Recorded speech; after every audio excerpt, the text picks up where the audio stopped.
Hello guys, this is KC Patel and welcome to teachers factory.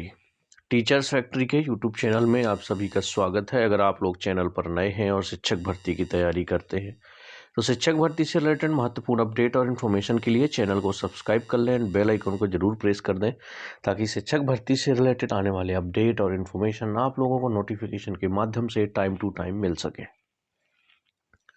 इस video में हम बात करने वाले हैं कि जो आपकी आईसीटी लैब में आईटी वालों की जो भर्ती हुई थी तो उनकी भी सेवाएं समाप्त कर दी गई हैं।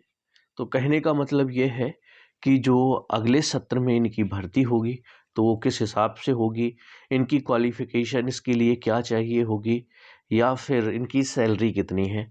तो सैलरी आपको थंबनेल में बता चुका हूँ कि क्योंकि ये जो आपका पद है वो है SS2 का, ठीक है, यानी कि वर्ग 2 का। और वर्ग 2 की सैलरी अतिथि शिक्षक में कितनी है आपको पता है, 14,000 है, 14,000। तो इतनी ही इनकी सैलरी है, 14,000। अब आईसीटी लैब में लगभग कितने लोगों को भर्ती किया गया था पिछले सत्र में, उनकी सेवाएं समाप्त करने के आदेश भी जारी कर दिए गए हैं। जब अगले सत्र में इसकी भर्ती होगी तो क्या क्या चीज़ें होने वाली हैं। पहली बात तो ये है कि अगर ये लोग सिर्फ टेट क्वालिफाई, तो आईटी का अभी तक कोई भी टेट नहीं हुआ है ना। एमपी टेट आईटी के लिए कोई भी टेट एग्ज़ाम नहीं लिया गया है। चलिए पहले डिटेल में थोड़ी समझ लेते हैं, लास्ट में बात करेंगे कि अगले सत्र में किस तरीके से भर्ती होगी और क्या क्या चेंजेस होंगे। मध्य प्रदेश में लोकसभा चुनाव के बीच स्कूल शिक्षा विभाग के सभी 55 जिलों में संचालित कंप्यूटर के हार्डवेयर और सॉफ्टवेयर मेंटेनेंस और टीचर्स को तकनीकी सहायता के लिए नियुक्त किए गए लगभग 2590 आईसीटी इंस्ट्रक्टर, यानी कि इंफॉर्मेशन कम्युनिकेशन टेक्नोलॉजी इंस्ट्रक्टर की सेवाएं समाप्त करने के आदेश जारी कर दिए गए। इनके जो सेवाएं हैं वो खत्म हो चुकी हैं 30 मार्च को।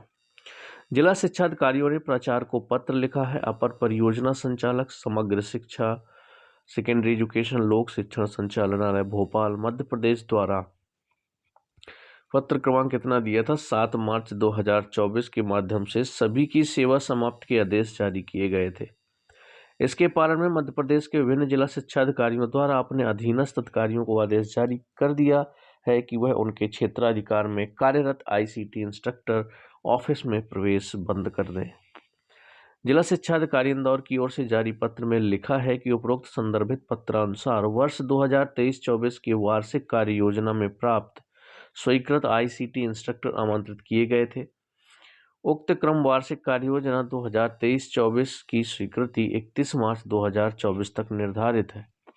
संदर्भित पत्रानुसार आईसीटी इंस्ट्रक्टर की सेवाएं दिनांक 31 मार्च तक लिए जाने के निर्देश हैं, यानी कि इनकी जो कार्य सेवा थी ये 31 मार्च तक ही थी। 31 मार्च से इनकी क्या हो जाती है, सेवा समाप्त हो जाती है।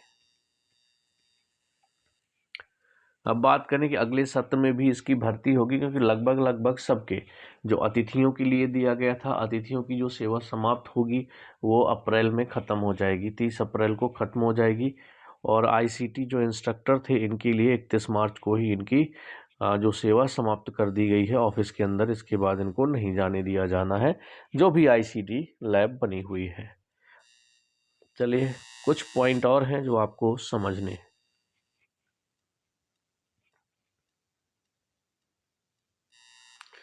अब जो लोक शिक्षण संचालन यानी कि डीपीआई है वो आईसीटी इंस्ट्रक्टर को तकनीकी अतिथि समझते हैं, क्योंकि उसकी भर्ती भी उसी हिसाब से की गई है, इस हिसाब से कि ये एक तकनीकी अतिथि शिक्षक है।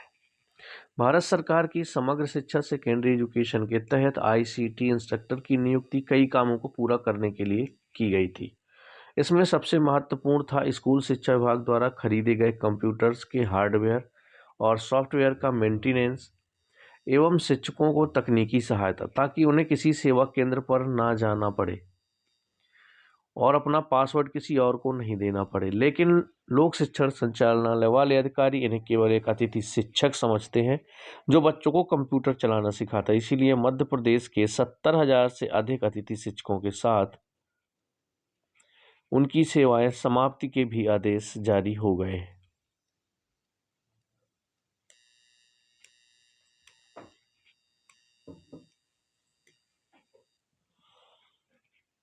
तो इनकी जो सेवाएं हैं वो कब तक खत्म हो जाएंगी? इनकी 30 मार्च तक खत्म हो चुकी है, 30 मार्च 2024 तक। और जो अतिथि शिक्षक है उनकी आप बता दिए 30 अप्रैल तक उनकी भी सेवाएं समाप्त कर दी जाएंगी। अब आता है कि आईसीटी लैब की जो अगली भर्ती होगी वो किस हिसाब से होगी, क्वालिफिकेशन क्या होगी। सबसे पहले मैंने आपको बता दी कि सैलरी SS2 की ये आपकी क्या है पोस्ट है, तो सैलरी आपकी वही 14,000 होगी। क्वालिफिकेशन में मैं आपको बता देता हूँ, क्वालिफिकेशन में या तो आपका BCA होना चाहिए, ओके, या फिर आपका MCA, या फिर BSc कंप्यूटर साइंस, या फिर आपका BE होना चाहिए या BTech होना चाहिए EC एंड IT से, या तो EC से हो या फिर IT से होना चाहिए। तो ये तो हो गई आपकी क्वालिफिकेशन की बात। अब क्वालिफिकेशन ये हो गया, स्कोर कार्ड के साथ क्या हो जाएगा। अब जिस हिसाब से स्कोर कार्ड होगा फिर आप अप्लाई करेंगे। अप्लाई करने के बाद अगर स्कोर कार्ड आपका अच्छा है और वहाँ पर आप अगर सेलेक्ट हो जाते हैं तो फिर आप लोग आईसीटी लैब में वहाँ इंस्ट्रक्टर बन जाएंगे। कोई भी डाउट होगा तो कमेंट्स में बताइएगा। अगली भर्ती के लिए जब भी कोई भी नोटिफिकेशन कोई भी अपडेट आएगा तो आप लोगों के साथ ज़रूर शेयर कर दिया जाएगा। मिलते हैं हम लोग नेक्स्ट वीडियो में, तब तक के लिए गुड बाय।